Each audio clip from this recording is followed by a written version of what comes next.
Hello everyone, welcome to Charan cricket YouTube channel. ఈ వీడియోలో మనం దినేష్ కార్తిక్ గురించి మాట్లాడుకోబోతున్నాం. సో దినేష్ కార్తిక్ ధోని కంటే ముందే స్టార్ట్ చేశాడు కెరియర్. తర్వాత ధోని ఫామ్లోకి వచ్చి సెట్ అయిపోయిన తర్వాత దినేష్ కార్తిక్ ఒక బ్యాకప్ కీపర్గానే ఉన్నాడు.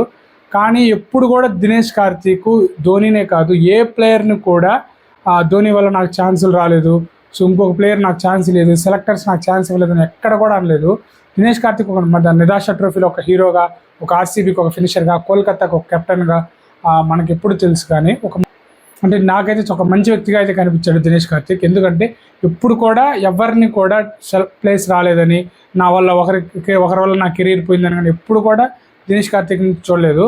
సో ఒక సీనియర్ ప్లేయర్ ఇలా ఉండడం అయితే చాలా గొప్ప విషయం. తన పని తను చేసుకుపోయాడు.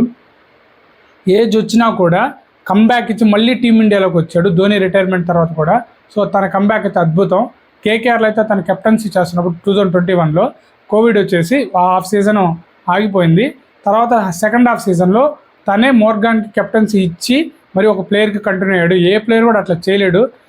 తన టీం తనే కెప్టెన్సీ చేయాలనుకుంటాడు. కానీ అతనే కేకేఆర్ ఒప్పించి, కేకేఆర్ మేనేజ్మెంట్ ఒప్పించి అప్పుడు కెప్టెన్సీ ఇచ్చాడు.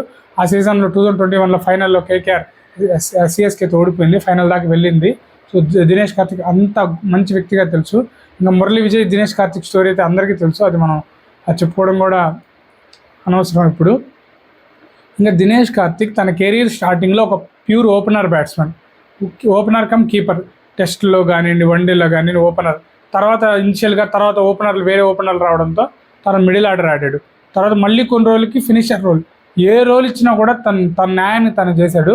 నిరాశ ట్రోఫీ అయితే తన ఇన్నింగ్స్ ఆ కెరీర్లోనే one of the best innings, man of the match తీసుకున్నాడు. తక్కువ బాల్ ఆడి T20 కెరీర్లో ఆ మ్యాన్ ఆఫ్ ద మ్యాచ్ తీసుకున్నది నిరాశ ట్రోఫీకే దినేష్ కార్తిక్. అట్లాగే చాలా ఇన్నింగ్స్ అయితే ఆడాడు. ప్రీవియస్గా ఆర్సీబీతో సన్ రైజర్స్ మ్యాచ్లో 35 బాల్స్కి 80+ రన్స్ కొట్టాడు.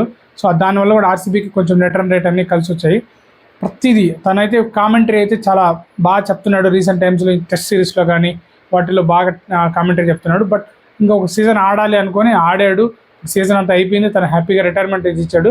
అన్ఫార్చునేట్లీ తను ఆడిన టీం అయితే ఫైనల్కి కప్పు కొట్టలేదు. కానీ తనైతే తన బెస్ట్ అయితే ఇచ్చాడు. ఇప్పుడు కూల్గా కామ్గా కనిపిస్తున్న దినేష్ కార్తిక్ అయితే చాలా గ్రేటు. అసలు మురళీ విజయ్ వల్ల తన లైఫ్ స్టోరీ అలా జరిగినా కూడా వేరే ప్లేయర్ తనకంటే బాగా ఆడే ప్లేయర్ వచ్చినప్పుడు దాన్ని సపోర్ట్ చేస్తూ కంబ్యాక్ ఇచ్చాడే తప్ప ఎక్కడ కూడా గివప్ ఇవ్వలేదు, ఎవరిని కామెంట్ కూడా చేయలేదు.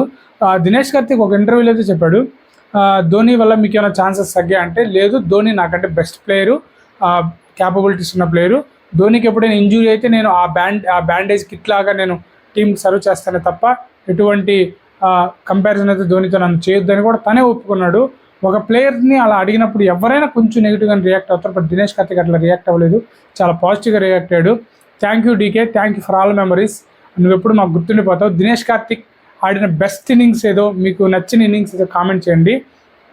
2007లో దినేష్ కార్తిక్ గురించి చెప్పాలంటే T20 వరల్డ్ కప్లో ఫస్ట్ మ్యాచ్లో పాకిస్తాన్తో ఆడిన బౌలౌట్లో మన వాళ్ళు గెలిచారు కదా, ఆ మ్యాచ్లో ఉన్నాడు. ఆ మ్యాచ్లో త్వరగా కొట్టాడు. తర్వాత తన ప్లేస్ అయితే లేదు, రోహిత్ శర్మకి ఇచ్చారు. సో రోహిత్ శర్మ బాగా ఆడడం అట్లా జరిగింది. కానీ సౌత్ ఆఫ్రికా మ్యాచ్లో సెమీఫైనల్ ముందు మ్యాచ్లో యువరాజ్ సింగ్ 6 కొట్టి ఇంగ్లాండ్తో తర్వాత మ్యాచ్కి ఇంజురీ అయ్యి సౌత్ ఆఫ్రికా మ్యాచ్ ఆడలేదు. అది డూ ఆర్ డై మ్యాచ్, మన సెమీస్కి వెళ్ళాలంటే.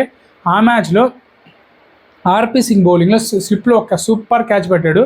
వెంటనే ధోని కూడా కొంచెం ఇష్యూస్ ఉండి తను దినేష్ కార్తిక్ కీపింగ్ కూడా ఇచ్చాడు. ఆ మ్యాచ్లో అద్భుతంగా కీపింగ్ చేశాడు. మళ్ళీ సెమీఫైనల్కి యువరాజ్ సింగ్ రావడంతో మళ్ళీ జట్లో ప్లేస్ లేదు. Dinesh Karthik T20 world cup గెలిచిన టీంలో ఉన్నాడు. అలాగే 2013 ఛాంపియన్స్ ట్రోఫీ మన టీం గెలిచింది కదా ఇంగ్లాండ్తో, ఆ మ్యాచ్లో కూడా దినేష్ కార్తిక్ ఉన్నాడు. ఐపీఎల్లో కూడా 2013లో అతను ఐపీఎల్ గెలిచాడు ముంబై టీం తరఫున. చాలా టీంలకి అయితే ఆడాడు, ఢిల్లీ, ముంబై, పంజాబ్, కోల్కతా, ఆర్సీబీ, చాలా టీంలకి అయితే ఆడాడు. కానీ తనకైతే 2013లో ముంబై టీం తరఫున అయితే ఐపీఎల్ అయితే గెలిచాడు. దినేష్ కార్తిక్ నుంచి మనం చూసి నేర్చుకోవాల్సింది ఏంటంటే తన కామ్నెస్.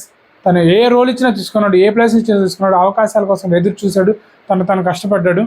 రీసెంట్గా పిక్ చేసినప్పుడు కూడా తను ఎటువంటిది ఏం లేదు, తను సీనియర్ జూనియర్ అని లేకుండా ప్రతి ఒక్కరితో నాకైతే దినేష్ కార్తిక్ వల్ల ఈ ఇష్యూ ఉంది టీంలో, తను ఇలా కామెంట్ చేశాడు, ఇలా చేశాడు అనేది ఎక్కడా లేదు.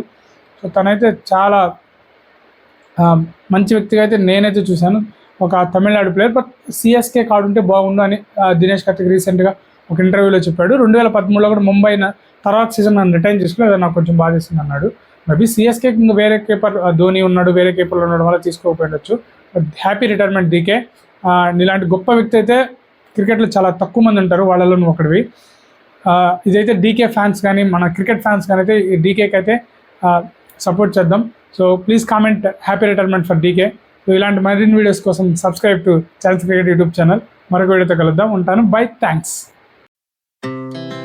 Our hearts beat to the city streets. We